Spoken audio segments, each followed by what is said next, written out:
s'il n'y avait pas seulement les réseaux sociaux, on pouvait dire que c'était rien. Parce que n'oubliez pas, le gouvernement congolais avait commencé par mentir à la population en disant que c'était 7 morts. Et après, ils sont montés en disant que c'était 43. Par quelle magie? Et pour nous savons que c'était une centaine de personnes. On n'a jamais vu à Goma. C'était une première. Même à l'époque du RCD, il n'y avait pas, on n'a jamais connu ça. Même à l'époque de l'AFDL, jamais. Même à l'époque des Kabila, jamais. Les deux Kabila, jamais. Pire encore, même à l'époque de Mobutu, on n'a jamais connu ça. On a connu uniquement avec Félix Tshisekedi. Mais pourquoi? Parce qu'il pense qu'il n'a pas une base électorale à Goma. Il a peur, il veut à ce que toute la population soit massacrée. Mais c'est grave.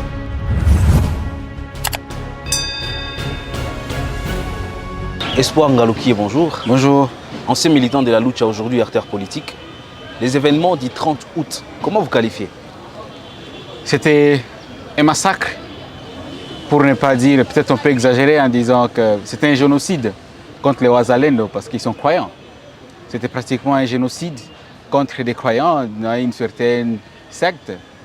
Et ça ne doit pas rester impuni. Les bourreaux ne doivent pas être en liberté et les victimes ne doivent pas être aux arrêts. Et je constate aussi qu'il y a une complicité des autorités congolaises. Parce que je vous les jure, s'il n'y avait pas de réseaux sociaux, s'il n'y avait pas de vidéos qui étaient filmées par des citoyens congolais, on pouvait dire un jour qu'il n'y avait pas ces massacres à Goma. S'il n'y avait pas seulement les réseaux sociaux, on pouvait dire que c'était rien. Parce que n'oubliez pas, le gouvernement congolais avait commencé par mentir à la population en disant que c'était 7 morts. Et après, ils sont montés en disant que c'était 43. Par quelle magie? Et pour nous, nous savons que c'était une centaine de personnes. Il y a des personnes qui ont été emportées, il y a des personnes dont leurs familles ne sont même pas autorisées de voir ou même de connaître, de se rassurer que les membres de leurs familles ont été tués, ont été massacrés. Et ce qui est triste, c'est de voir que ces personnes ont été tuées par les armes achetées par le peuple congolais.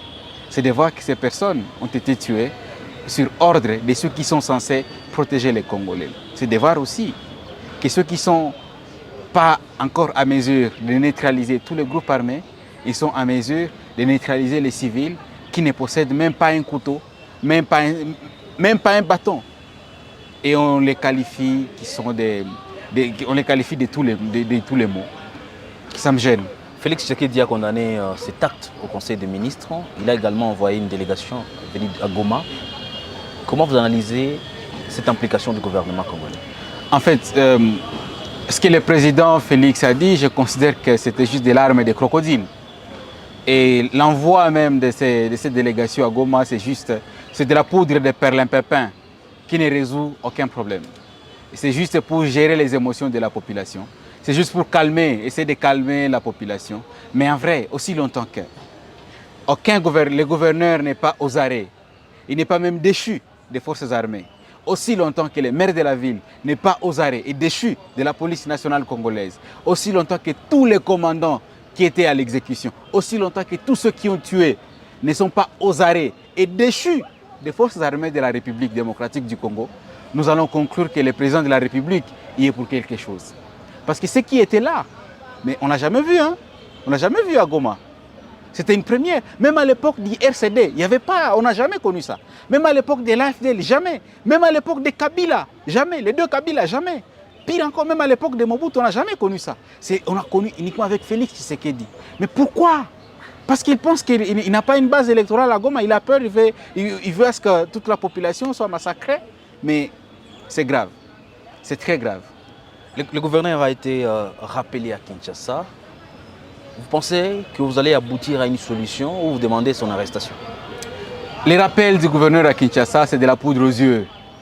Parce que l'auditeur militaire supérieur était à Goma. Il a la compétence, il a la capacité de l'auditionner. Mais vous savez qu'est-ce qui a été fait? Il y a des Wazalendo, plus d'une centaine de personnes qui ont été arrêtées.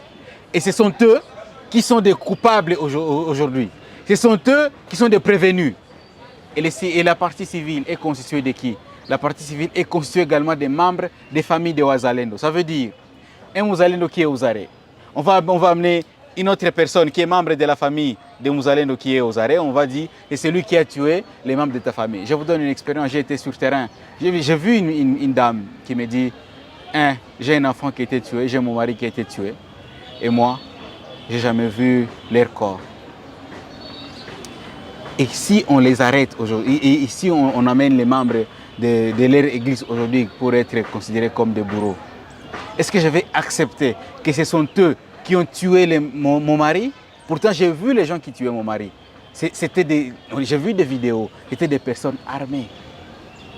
Vous vous imaginez? Et il y a plusieurs familles qui sont dans les deux sens.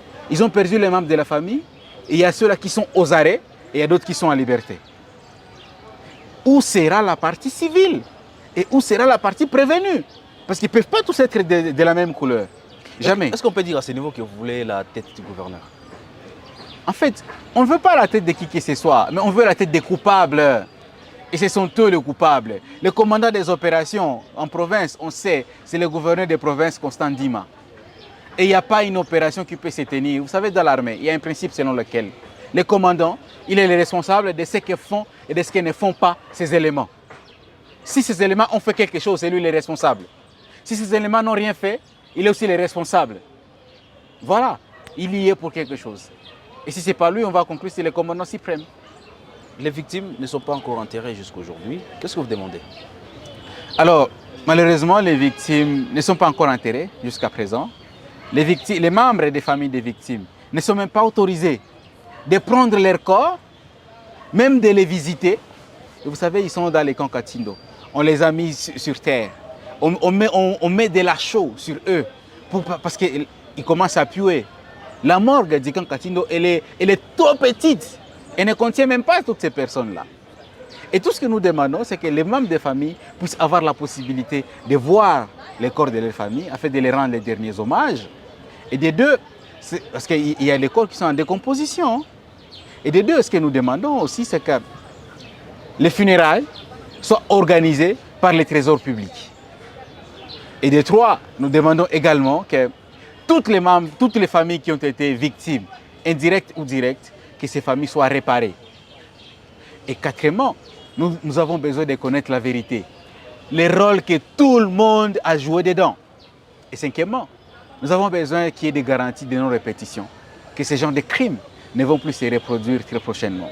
Et pour avoir des garanties de non-répétition, c'est quand on va avoir des sanctions exemplaires. Il faut que les sanctions n'épargnent personne. Et cinquièmement, nous avons besoin à ce que la justice soit rendue.